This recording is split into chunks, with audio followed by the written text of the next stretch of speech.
തന്നെ അവരിപ്പോൾ ഈ അടുത്ത കാലത്ത് എടുത്ത സ്റ്റാൻഡുകൾ ഒരു ഇടതുപക്ഷത്തിന് യോജിച്ചതല്ലല്ലോ. അവർ പ്രതിനിധീകരിക്കേണ്ടത് കമ്മ്യൂണിസത്തെയാണ്.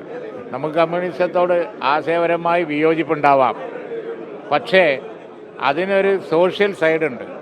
പക്ഷേ കമ്മ്യൂണലിസത്തിന് അങ്ങനെ ഒന്നുമില്ല, മനസ്സിലായില്ലേ? അപ്പോൾ അറിഞ്ഞോ അറിയാതെയോ കമ്മ്യൂണലിസത്തിൻ്റെ ഒരു വലയിൽ ചെന്ന് പെട്ടാൽ അത് കേരളം അംഗീകരിക്കുകയില്ല എന്നുള്ളതിൻ്റെ തെളിവാണ് ഈ തെരഞ്ഞെടുപ്പ്.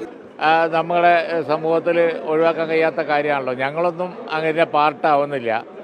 വീണെടുത്തിട്ട് കല്ലിടുന്നത് നമ്മളെ സ്വഭാവമല്ല. അപ്പോൾ അതുകൊണ്ട് ഞങ്ങൾ അങ്ങനെ ചെയ്യുന്നില്ല. പക്ഷെ അവർ ചിന്തിക്കണം. കാരണം ഈ കുറേ ആളുകൾ കമ്മ്യൂണൽ ഡിവൈഡ് ഉണ്ടാക്കാൻ നോക്കിയപ്പോൾ അത് എൻഡോസ് ചെയ്യുന്ന ഒരു നിലപാട് അവരൊരിക്കലും എടുക്കാൻ പാടില്ലായിരുന്നു. അതുകൊണ്ട് വെറുതെ വിമർശിക്കുക മാത്രമല്ല, ഞങ്ങൾക്കൊരു അജണ്ടയുണ്ട് എന്ന് മാനിഫെസ്റ്റോ വഴി കേരളത്തിലെ ജനങ്ങളെ ഞങ്ങൾ ബോധ്യപ്പെടുത്തി.